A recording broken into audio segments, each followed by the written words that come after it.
Hello and welcome to the Mr. Online podcast. My name is Jacob Staten, and as usual, I'm joined by JJ Armstrong. Sorry, I'm still put off because StreamYard has decided to zoom my face in, and I don't It's a have good glasses. look. I don't have my glasses on because I've got contact lenses in because I'm playing football soon, and my eyes are still like belt buckle holes. JJ, how are you? I'm good. I think it's a good look that you zoomed in. You look like a prime Buzz Lightyear, which I guess is a good I'll thing. take that. Handsome man, handsome figurine. Handsome man. I'm a bit chaotic at the minute, so I apologise. I've not prepared for this podcast. I've got on a jog, immediately sat down to do this episode, so I'll be very unprepared, and it'll be chaotic. But what's new? How are you, Jacob? That is why there's a pause at the start of this podcast because I was waiting for the intro. God. We're unprepared. Unprepared. I'm very well, mate. Thank you. Very well, thank you. Now we're gonna start off with something a little bit different this week. Obviously, on Saturday, Forest will play Liverpool at home, a classic fixture for English soccer. JJ is going to flash a graphic up on the screen in a second, and it will show you the Wikipedia entry of the players' games and goals for his different clubs that they've played for throughout their career. They've obviously played for both Forest and Liverpool, because otherwise, what would be the point in doing it, JJ? And please guess who that player is, and we'll reveal who it is at the end. I also will be playing because I don't know who JJ's picked. So, JJ, flick to that graphic. We'll reveal the answer at the end. This is Jacob's test. It's so easy. That's so It's easy. an easy one to start off with. Get the people used to the idea. For those listening, the graphic says between the years of 1984 and 93, played for Forest with 311 appearances, 101 goals. Between 93 and 96, played for Liverpool, 39 appearances. 96, 98, Man City, 39 appearances. 96, 97, on loan to Forest, 13 appearances. 97, on loan to Wednesday, 1 appearance, and then 98 to 2008, Burton Albion with 227 appearances. We'll let you know the answer at the end. Jacob's definitely already got it, but for those listening, it gives you something to stew over whilst you're listening to this podcast. But I'm sure you've probably got it already. It's an easy one to start off with. I'm going to add, if you don't already have it, for shame. And that's me shaking my fist saying for shame. Okay, so Manchester United. Just looking. So the starting Villa game. We're just going to say, unfortunately, JJ was taking. Well, fortunately for JJ, he's taking a very well-deserved break. Hence our silence following that game. A game that clearly showed the the inner levels of the Premier League, in my opinion, and as to why Villa are fighting for top 4 and we're fighting for bottom 4. I don't think anything else needs to be said, JJ. I was in the Lake District. I had a hot tub outside, and I didn't sit in that hot tub whilst I watched the game. So it was time not well spent that I could have spent sitting in a hot tub. Very frustrating, but at least I got to relax afterwards. So yeah, apologies for our silence after that, but hey ho, we're here to talk about Man United. And what a game it was, a little bit, Jacob. Yes. So starting 11, there's a few changes, but I think the key points for me were, why was Matt Turner back in goal? But it was good to see Ryan Yates starting. I felt like he would be kind of crucial to the way we were probably going to try and battle for this game. Contrary to what was floating around the internet, Bruno Fernandes, King Rat, started for United, and most oddly and bizarrely, it was Sofiane Amrabat starting at left back. I've got a bit more to say about him and where he played a little bit later on. And there's a couple of things that annoyed me throughout this game. The thing number one that annoyed me was them doing the draw before all the teams have played. All the games had to be finished that night, so why not just do the draw afterwards or today? Today's Thursday, by the way. Why do it pre-game? This has happened to us before. I think we played Sheffield United away and we were winning 1-0. At half time, they did the draw and they could possibly play Wednesday in the next round. And guess what happened? Sheffield United won. So yeah, I just feels wholly unnecessary to do the draw which could pitch Man United against Liverpool, probably the biggest rivalry in English football, in the next round. You know what I mean? Anyway, and then the second thing that annoyed me, JJ, and I'm sure this riled you up as well, was the commentator talking through Muller Kintyre. Shut your mouth for 60 seconds and let them sing. Am I wrong, JJ?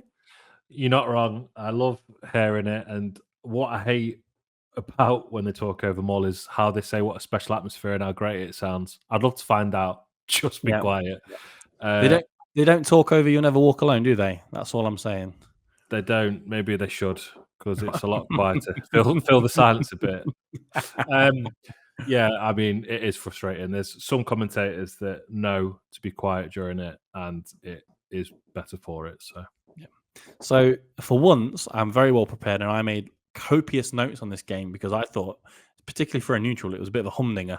So I'm going to rattle through these up to half time, and then me, JJ, going to have a bit of a gab about it. So very early on, there was a set piece from United, a nice short one, which comes out, and Anthony actually cracks the crossbar. It was very nicely worked. Matt Turner then makes a sensational save from McTominay, who makes a late burst into the box from a header he definitely should have scored. Divock Origi outstrips Amrabat down the right wing. Should have squared it to a 1-1, but he puts a tame shot into Onana. And then we get to the 10-minute point. Very much in the game. It's great for a neutral so far. Both teams, I've kind of clocked this throughout the whole game, was both teams, so all 4 central midfielders, so 2 on each team. That way is Yates, Danilo, McTominay, and Casemiro. Technically very poor, in my opinion, and that caused the game to be a very ping-pong affair of one team sends it over, the other team sends it over, and I think United get the ball a bit better than we did, as you would expect. But yeah, it's felt very end-to-end, very much from the start. Origi really took it to Amrabat. It's clear Amrabat is not a left-back. There's more about that later on, you'll be pleased to hear. And there was a very good chance for Rashford, but he snatched it over the bar. There was an Amrabat mistake, which led to Tayo Wunyi half chance, but it's well saved. Actually, Anthony Elanga dropped back in for like a cutback. If he'd have held his position, he'd been in a perfect place to tap it in, because Onana did a bit of a spill. And then so my next note is it's childish from Erik ten Hag to play Amrabat at left back. Surely they have a natural left back in their youth team who's pretty decent. It looks very much to me like Amrabat struggles to run. I've heard like lots of rumors he has a bad back. That's still an issue. So it was nice to see Origi actually identify that and run at him. The next comment is decent effort from Origi. Just over the bar, and he's torturing Amrabat. Tayo did some good closing down on Onana. We very much like we wanted the game more than United. Matt Turner makes another awesome save, probably even better than the first one, JJ, from the McTominay header. What did you think about that?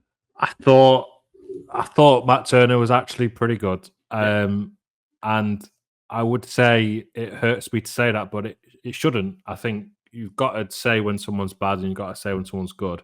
Mm-hmm. And he was just good. And I think before the game, I was filled with a little bit of dread. It did not make the game enjoyable anytime it went near our box, because you just don't feel the sense of confidence from him still. It makes the game more nervy over the course of 90 minutes. And he's still yet to convince me he can play with his feet. It just feels like any chance it gets to him, he just levers it away. So obviously still a bit of a weak point. But I think yesterday in general, he was just good. I guess you'll go on to talk about the goal. I don't think he was at fault for that. But I think he didn't do anything special by stopping these shots and making these saves. They were saves that a keeper should make. I just think it was good to see him not really be at fault for much and just have a steady game. And I'm ashamed to admit that me and my partner have been watching Married to... We have lost JJ. I don't know where he's gone. I'm waiting for a Facebook message. He does live in the very grim north, so there's a very good chance that his Pedalo connection has dropped off. Oh yeah, hi JJ, lovely to see you. Don't know what's happened. This is chaos. Do you know what it was? You started to mention that you and your good lady wife watched a very abhorrent TV show. Yes. Back to that point, we've watched a woeful documentary series on Prime called Married to the Game, which goes like the background of football players and their wives and family. And dare I say, I quite like Matt Turner coming out of it. So I've not U-turned. I still don't think he's a number one because of it, but he seems like a nice guy. So I think credit where credit's due. He's all right.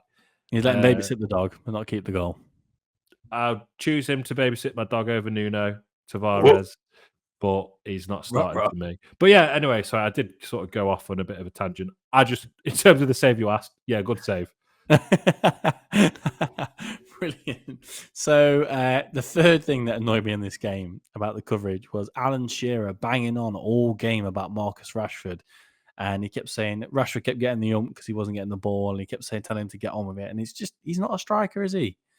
You know, just leave him alone. Like, I know, I never thought I'd come to the defense of Marcus Rashford, but Alan Shearer just rabbiting on about him all game. Good Lord, man. Just, he's not you. He's not a, he's not a striker. Just leave him alone. I think Shearer came across as a bit of a United fan last night. Well, he didn't talk about Forest, did he? No, I think he's a really dull commentator. I've seen some people online say he's great. I find him utterly dull, utterly boring. So, yeah, not for me. But no, he's not my cup of tea. I think I get why other people like him. You know, I used to really like Alan McCoist, but he seems to have become very aware that he's the laughing fool. That he's making a spectacle now rather than just talking about the game. Alan McCoist is elite. Also, I get how ironic it is me calling Shearer dull and boring when you're listening to me speak in a very monotone, dull and boring voice. I get it. The irony is not lost on me. You just running around one hand in the and then another thing I noticed from the game was we were defending very narrowly, which worked particularly well because both United wingers are very one-footed and had to cut inside. So that's Garnacho and Anthony, which meant that we had time to get out to them. And I think Neco Williams and Harry Toffolo played pretty well in the first half and did quite well to nullify their threat. And then, well, actually talking about Neco Williams, he had a decent chance on a counter-attack with a really great strike when it fell to him and he just put it over the bar. And then you'll be surprised to hear, JJ, another counter-attack, a lovely ball from Gibbs-White. It's just ahead of Taiwo. Elanga recovers it, but then the Taiwo shot was absolutely atrocious.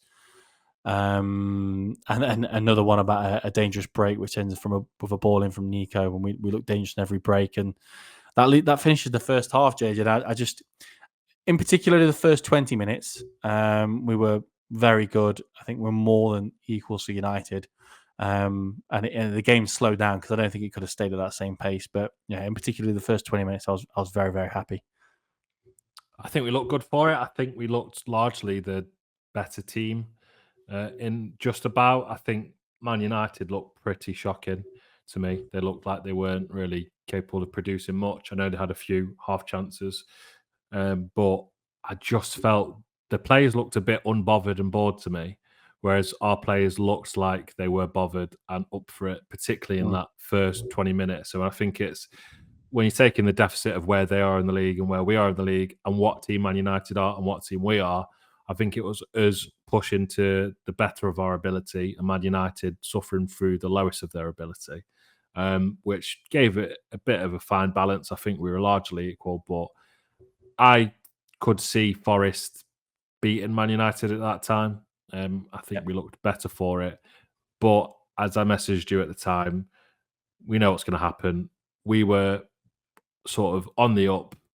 I would argue the better team had a few chances and couldn't capitalise. You do that against a team like Man United, you're not always going to come out on top. So I felt like that was the chance to take our chances whilst we were on top. But alas, not meant to be. But the game did start to slow down. It was interesting to sort of find out what the second half would have in store for us. But I would largely felt quite confident at halftime. I thought there's a route in this for us to at least push them to the end. Mm-hmm. Absolutely. So the second half starts, and we made a very confident start to the second half. Probably better than the first half started. Actually, there was a great counter attack where Elanga plays in Taiwo, and he makes a bit of a tame effort at Nana. It was well struck, but fairly straightforward save. There was another great move which ended in another tame shot from Origi, easily saved by Nana. And then there's a possible shot for a penalty. Rashford went through. He got sandwiched out. If I'm being honest, I'm surprised it wasn't given.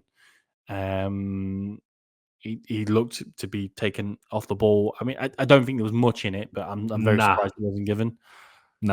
Weak. Get to the gym, pal. Yeah, I'm just in this day and age, I'm surprised it wasn't given. I think he's right. The only reason I'm surprised it wasn't given is because it was Man United on the other side of it. That's the only reason why. Mhm. I just think it's never been a penalty. Yeah, yeah.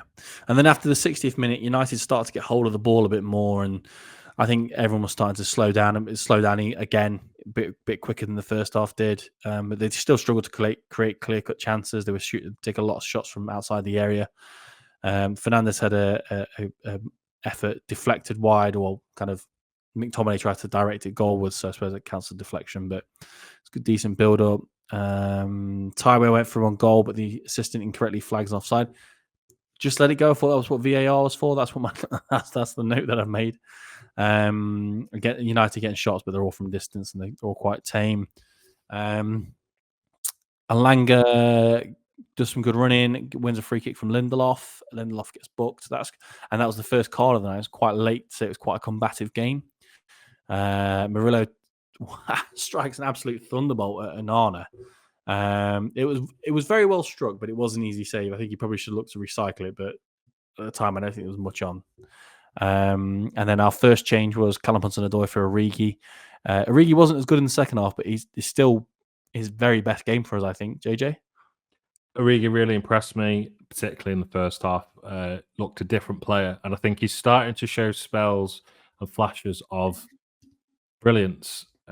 He's looking like if we can maintain this form, he could be a bit of a difference maker because largely he unimpressed before. So I think he looked really good. The ball was always on to sort of slot it through for Taiwo to run onto, which was nice. Unfortunately, couldn't capitalise on it. He beat his man, had some quick feet now and then, which was impressive. So I think largely a good performance from him. Surprised he got taken off. I'd probably kept him on. But I thought he looked good. Yeah, yeah. There's then a couple of great balls put into the box. That's some good play. First one from Toffolo and the second one from Alanga, both from the opposite sides. But the first one from Toffolo, Gibbs-white couldn't get on the end and Alanga couldn't control it.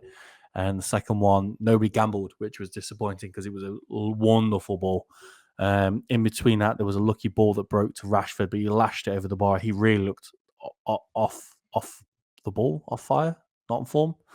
One of those ones. He didn't look at the races last night. Another long distance shot from Casemiro that was way over the bar. And then it comes to their goal, JJ. So it was a bit of a nothing free kick out wide, wasn't it? Bruno Fernandes kind of scuffs the ball into the box, and Casemiro gets a late flick on it. I don't understand why anyone's blaming Matt Turner. I'd suggest that anyone who's blaming Matt Turner probably hasn't played football before. It's very easy to look at the kind of still of where Casemiro heads it and how far he is away from Matt Turner, but that much of a deflection on a fast ball that close to him, it doesn't matter if it moves an inch. He's still going to go past him, isn't it? He hasn't got time to react. So Matt Turner's playing for the ball as to where it's going, isn't it? Not as to the slight touch that Casemiro gets on it. So he's not to blame, in my opinion. Nor mine. It wasn't his fault. I think it's the optics of it going through his legs that make it look worse than it is. I didn't think did it go through his legs? I thought he went to his right, down his right hand side. I'm sure it went through his legs. If not, he looked a bit. I guess he looked a bit clumsy, trying to adjust to position, like a bit of a Bambi on ice. But I mean, it wasn't his fault. I think the optics make it look worse than it is. Yeah. Stupid free kick to give away. I messaged you as soon as that free kick was made, and I said, "We all know what happens here. This is a goal. I can guarantee you that." Lo and behold, I wasn't even angry or surprised when the goal went in because it was just so obvious what was going to happen. Yeah. The most typical Forest thing ever. You could predict it, and I did predict it. So frustrating. And there's obviously the VAR controversy.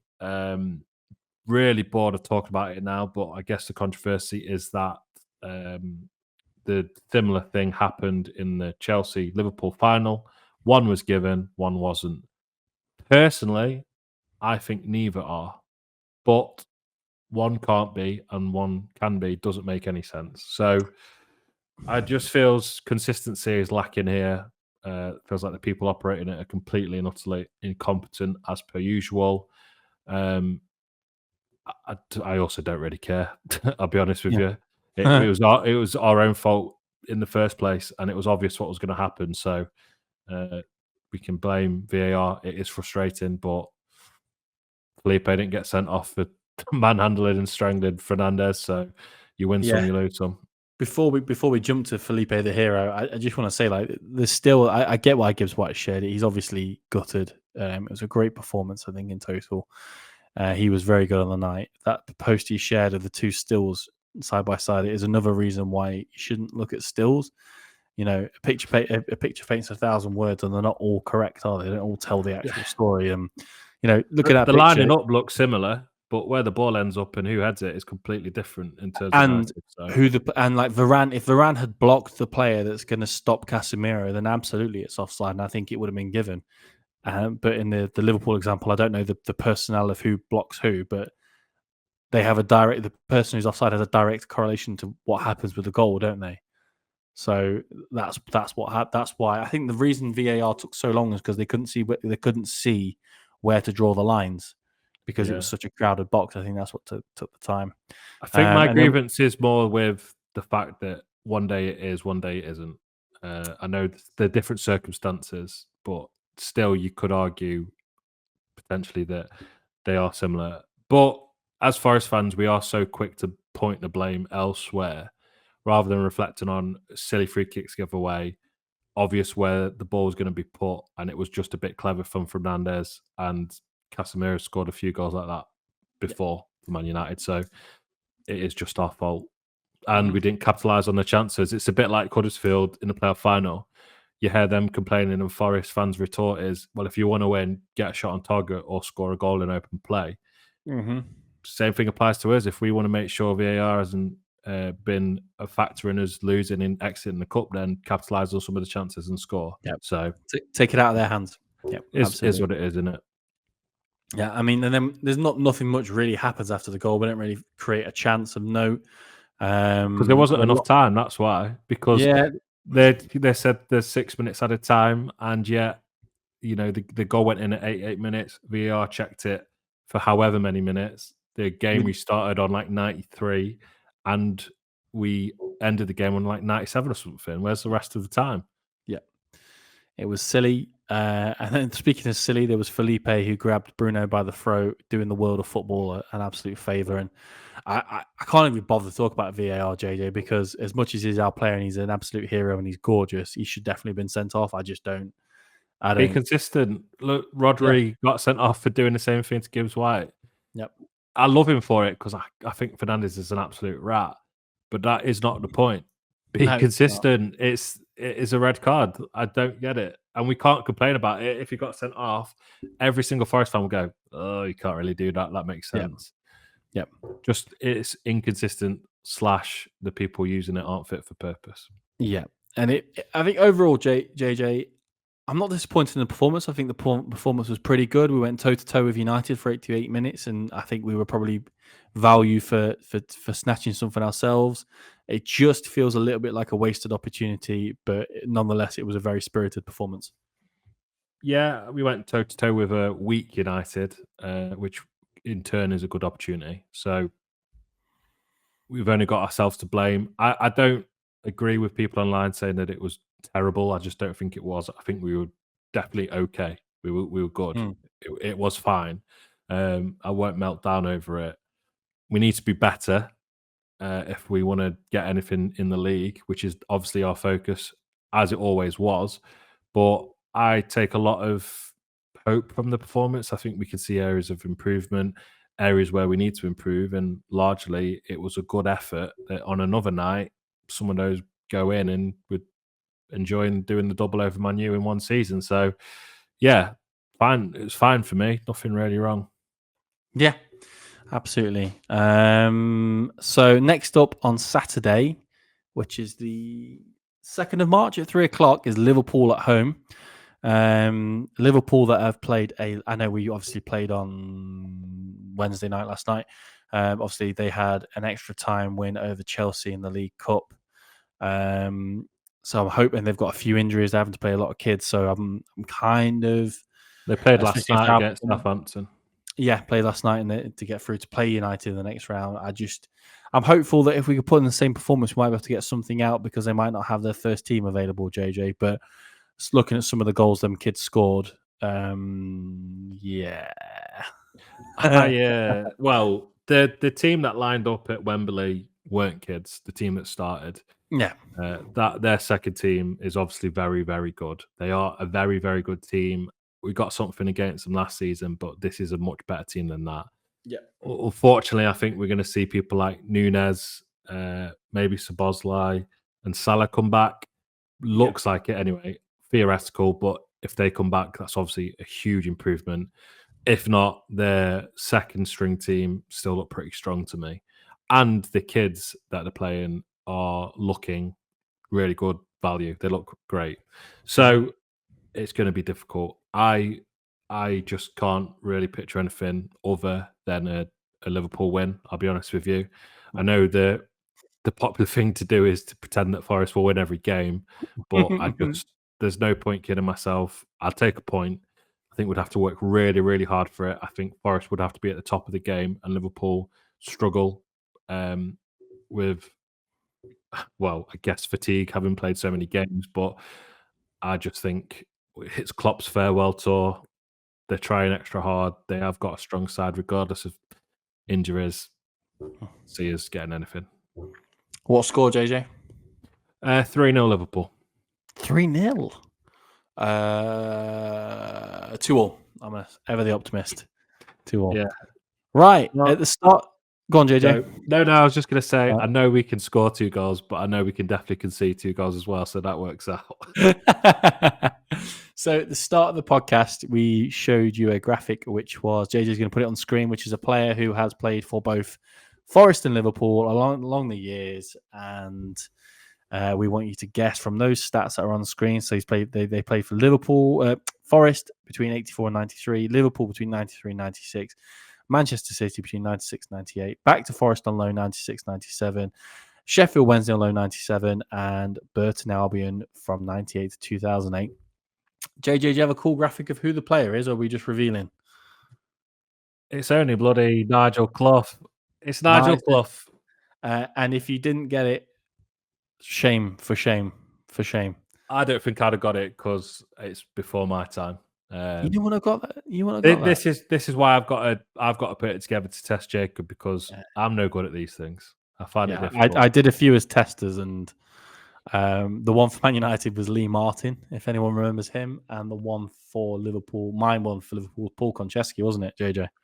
It was. I was going to go for Nico, but I think that's too easy. Easy. We'll do this every week. It will get a bit better. I apologise for this episode. It's been last minute, last ditch, and chaotic, which I guess suits Nottingham Forest. So I apologise. It will be better next week with that graphic. I'm sorry. I'm a designer, so it hurts me to put things like that up on screen. Here's a Wikipedia screenshot. So if you're listening for the first time, sorry. If you've come back again and again and again and again and again, we love you, but also we're sorry. Ued,